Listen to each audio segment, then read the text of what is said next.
Hello, my Libra babies. It's Maria, insightfulastrology.com. Welcome to your February monthly forecast. I know that January has been a month of settling in to the brand new energy of Saturn and Jupiter moving in Aquarius. And so for you guys, there is now a decided emphasis on your fifth house. And the fifth house in astrology is all about your children, your creative self-expression, and love, romance, pleasure, opening your heart in order to do what brings you joy and to give love to others.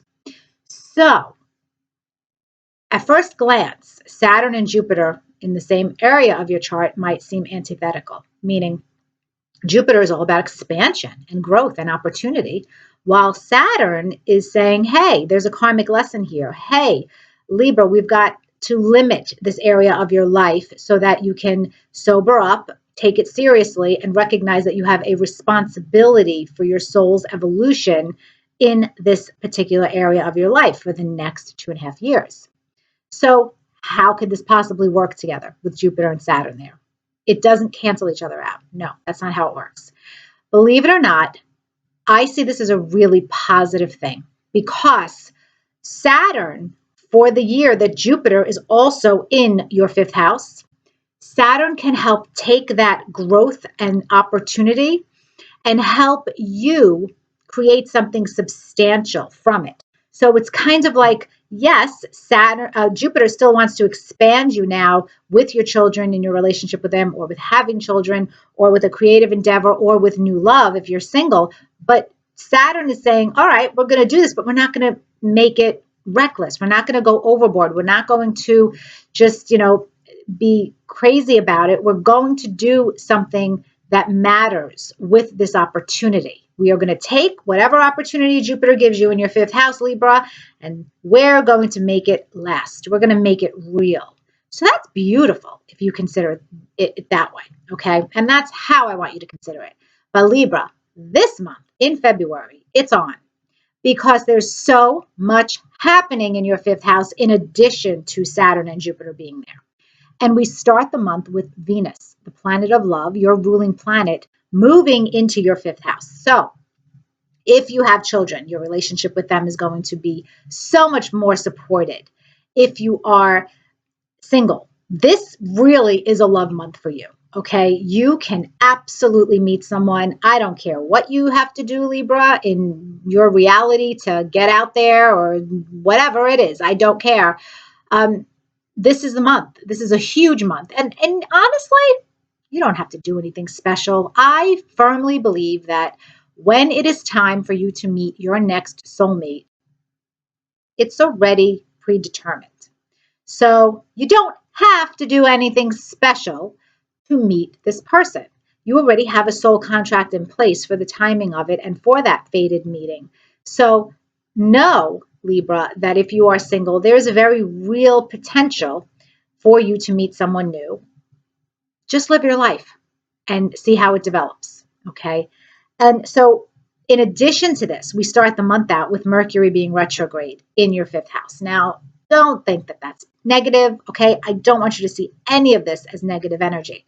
I want you to always look at a Mercury retrograde as a mental course correction in whatever area of your chart Mercury is moving through. So Mercury is the planet of communication and how you think, how you process. Now it is retrograde in that fifth house, saying to you, okay, I have to reevaluate my parenting methodology in some way so that I can improve my connection to my kids. I have to rethink a decision I made about a creative project, or I have to rethink my plan about how to execute this creative project in order for it to be successful. Or I have to reevaluate whether or not I want to invite somebody from my past back into my life that I loved, that I had a romantic relationship with, or if I want to create closure in that connection and move forward with someone new. That's what Mercury retrograde is symbolizing here this month for you, Libra. Mercury will go direct on the 20th, and you'll be able to fully integrate what you have reconsidered after that time. But the juicy energy really happens on the 11th. Because on the 11th, we've got a new moon that falls surprise, surprise, in your fifth house. This is new beginnings in a fifth house matter for you in an incredible way. But as if that new moon wasn't enough, on the very same day, there is our beautiful once in a year Venus Jupiter conjunction. So Venus and Jupiter are the yummy planets in astrology. They bring benefits, they bring good things. And together, there's a synergy of expanded harmony, expanded benefits, expanded positive energy. And so for you, this could be a very real hit the jackpot transit in terms of love, in terms of getting pregnant, having a child, in terms of something beautiful happening for one of your children, or a creative endeavor that might make you some money. And by the way, Libra, this fifth house also rules speculation and gambling. And I gotta say, if I were a Libra, if I had Libra rising, especially if I had Libra rising, I might make a little trip to the casino or play some lottery tickets or, something. Nothing crazy. Don't go spending all of your savings on this, but you have some really lucky energy, I think, in fifth house for this month. And the 11th in particular is just, wow, it's popping here. Okay. So what else is going on? The biggest astrological pattern in all of 2021 that each and every one of us will feel is Saturn square Uranus in Taurus. And that's going to happen 3 times in 2021. The first hit occurs on February 17th. So let's break this down for you. Saturn's in your fifth house, right? Structure, karmic lessons around a fifth house matter, maybe more than one fifth house matter.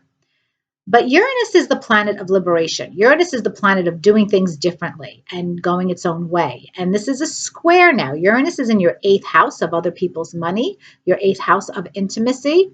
So Uranus is saying to Saturn, okay, in order to get that structure, in order to learn that karmic lesson, you are going to have to do something radically different in terms of how you approach intimacy or how you handle joint financial matters. And it might be uncomfortable, but it is necessary. And if you don't listen to me, Uranus says to Saturn, I am going to throw a curveball your way regarding this area of your life. And he might throw a curveball anyway, because that's Uranus. So you need to apply that lesson, Libra, to your reality and understand that it is a big deal because you're going to experience it 2 other times during 2021. And this month, it's just, there's such a concentration of fifth house energy for you. It's impossible for you to not feel this in either your love life, with children, with a creative endeavor. It's there, okay? Now, the end of the month, there's a full moon in Virgo. And this full moon occurs in your most hidden area of the chart, the blind spot area, the 12th house. So the 12th house is about seclusion. It's about spiritual health, mental health, but it rules everything that is hidden. So with this full moon in Virgo, maybe there is a hidden health situation that you're trying to resolve and maybe you're not telling people about it. Well, guess what? You're caught. I just outed you. Well, this could also be you working on a work-related project behind the scenes and you're ready to release it. Okay. This is kind of annoying energy for you, this full moon. So I do feel that whatever it is, it might grate against your psyche in a way, but it's there. It will pass. You'll get through it. It's not the end of the world type of energy. Everything else I talked about for you in February trumps whatever this full moon in your 12th house is going to bring in terms of isolation, emotional distress, letting go of an emotional anxiety, or taking care of some kind of health matter. All right, Libra. So thank you so much for liking, sharing, subscribing, for your kind comments. I appreciate you very much. And if I can help you navigate your life on a deeper level in a personal consultation, please click that link in the description box below. And you and I will be talking very soon. Bye.